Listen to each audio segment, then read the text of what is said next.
Bugun qabulga yoshgina bir bemor keldilar. Shikoyatlari eshitish pastligiga. Tekshirganimizda nog'ora pardasida, ya'ni quloq pardasida teshik aniqlandi. Shuni hisobiga past eshitadilar. O'zi quloq pardasi nima uchun teshiladi? Sabablari qanaqa?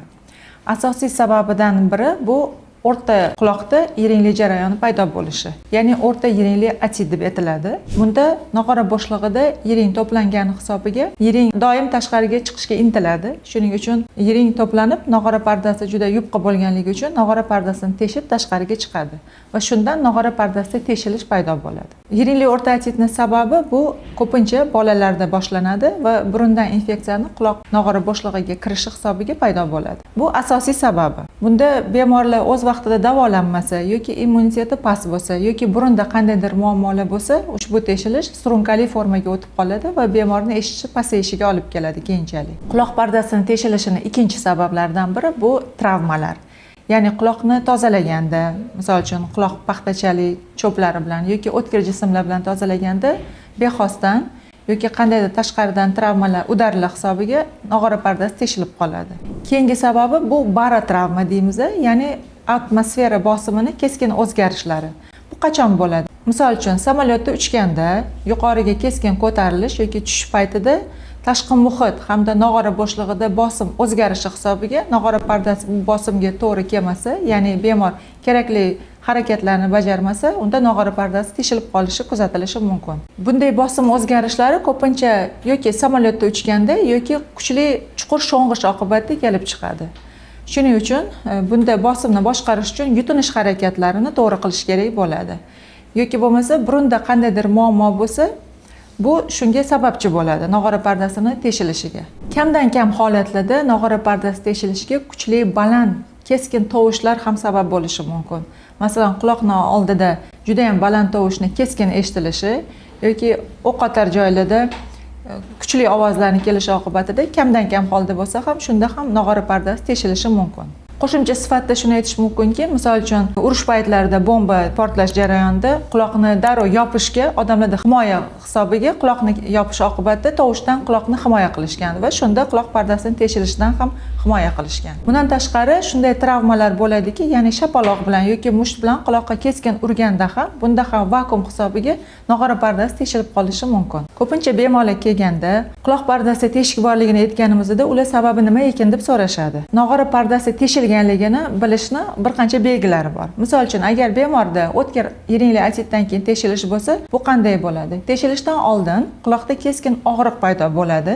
Ya'ni bu nog'ora bo'shlig'ida yiringni to'planganligi va uni pardani ezalayotgani bilan bog'liq. Shunda keskin og'riqdan keyin bosimni kamaytirish uchun organizm o'zi pardani teshadi himoya hisobiga va keskin og'riq kamayadi. Bu payt quloqdan yiringli ajralma yoki uni qon bilan aralashgan ajralma kelishi mumkin. Bu yiringli jarayon hisobiga parda teshilganligini bildiradi va bunda og'riq keskin kamayadi. Bundan tashqari bemorda eshitishni pasayishi kuzatiladi. Agar travma oqibatida teshilish bo'lsa, bunda albatta anamnezida, ya'ni bemor gapirib beradi, qandaydir o'tkir jism bilan travma qilgan bo'ladi va xlopok deymiz, ya'ni qandaydir kuchli tovush keladi va bemorda shovqin paydo bo'ladi yoki eshitishi keskin pasayib ketadi. Barotravma bilan, ya'ni bosim o'zgarishi bilan bo'lganda bemor o'sha yoki keskin yuqoriga ko'tariladi, ya'ni samolyotda uchish paytida yoki suvga sho'ng'igan paytda qulog'ini birdaniga bitishi hamda eshitishni keskin pasayishi paydo bo'ladi. Bu ham nog'ora pardasi teshilganligini belgisi hisoblanadi.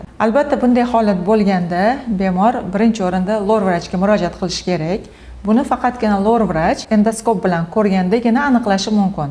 Parda teshilgan yoki teshilmaganligini. Parda teshilganligi aniqlangan bo'lsa, albatta o'z vaqtida davolanganda ko'pincha pardani o'z-o'zidan yopilib ketish holatlari kuzatiladi. Parda teshigini yopilish-yopilmasligi bir qancha omillarga ham bog'liq. Misol uchun, pardada teshik kichikroq bo'lsa, u 2 hafta, uzog'i 4 hafta ichida yopilib ketishi mumkin. Bundan tashqari bunda to'g'ri davolanish ham muhim. Ya'ni agar pardada yiringli jarayon bo'lsa, maxsus antibiotikli tomchilar tavsiya qilinadi vrach tomonidan. Bundan tashqari albatta burunni ham davolashimiz kerak. Chunki bizda quloq bo'shlig'i birinchi o'rinda burun orqali nafas oladi. Agar biz burun orqali havo kelishini ta'minlab bersak, nog'ora pardasidagi teshik o'z-o'zidan yopilib ketadi. Quloq pardasi travma oqibatida teshilgan bo'lsa, bunda birinchi o'rinda quloqni namlikdan saqlash kerak va unga vrach nazoratisiz hech qanday tomchilar qilish mumkin emas. Bunda faqatgina quruq saqlash, burunni qattiq qoqmaslik, burunni o'z vaqtida davolash quloq pardasi yopilishiga yordam beradi. Lekin ba'zi holatlarda parda juda ham katta teshilgan bo'ladi yoki vaqtida davolanmagan bo'ladi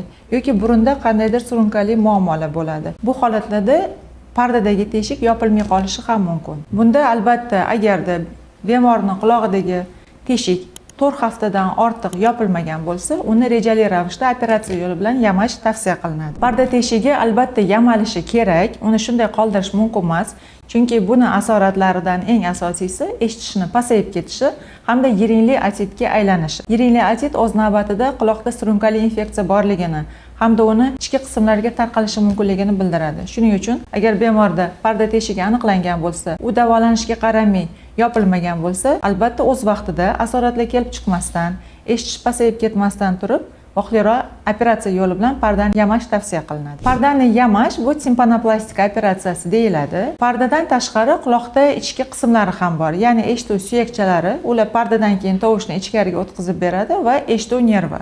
Yangi holatda faqat kasallik pardani o'zi bilan chegaralangan bo'ladi. Shuning uchun bunday operatsiyalar yengilroq o'tadi va faqatgina pardani yamash oqibatida va faqatgina pardani yamash hisobiga eshitishni tiklash hamda kasallikdan butunlay qutulish mumkin. Lekin ba'zida kasallik surunkali bir necha yildan beri davom etayotgan bo'lsa va quloqdan tez-tez yiring kelayotgan bo'lsa, bu yiringlash va jarayon quloq suyakchalariga ham o'tib ketgan bo'ladi. Shuning uchun operatsiyani obyomi, ya'ni kattaligi biroz qiyinroq bo'ladi. Bunda nafaqat pardani tiklash, balki suyakchalarni ham tiklash amaliyoti bajariladi. Albatta, suyaklar yemirilgandan keyin ularning o'rniga sun'iy protez qo'yishga to'g'ri keladi. Shuning uchun biz bemorlarga pardani teshigi aniqlanganda vaqtida operatsiya qilishni tavsiya qilamiz. Profmed Servis klinikasi professional shifokorlar komandasi bo'lib, xalqimizga 10 yildan beri 50 mingdan oshiq jarrohlik amaliyotlari bilan, eng asosiysi garantiyaviylik jarrohlik amaliyotlari bilan xizmat qilib kelmoqdamiz. Agar sizda burun va halqumda burun to'sig'i, angiofibromlar, adenoma gipofizalar va boshqa quloq kasalliklari, eshitish pastligi bilan bog'liq problemalar, shunga o'xshagan problemalaringiz bo'lsa,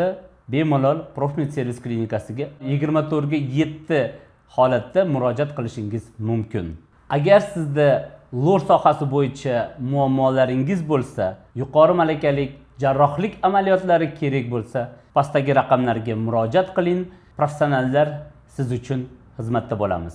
Bundan tashqari, ba'zida yiringli infeksiya qayta-qayta bo'lgan hisobiga ichki quloqqa, ya'ni quloq nerv qismiga o'tib ketishi ham mumkin. Bunda pardani yamab va suyakchalarni tiklashdan keyin nervni tiklash imkoniyati bo'lmasligi mumkin. Shuning uchun bunda faqatgina yiringni to'xtatib, eshitishni o'sha holatda saqlab qolishga harakat qilinadi. Bir xil bemorlarimiz bilishadi quloqlarida teshik borligini, bir necha yildan beri davolanayotgan, yiring kelganda davolanishadi, yiring oqmagan paytda eshitishlari past bo'lsa ham kuzatuvda bo'lib turishadi.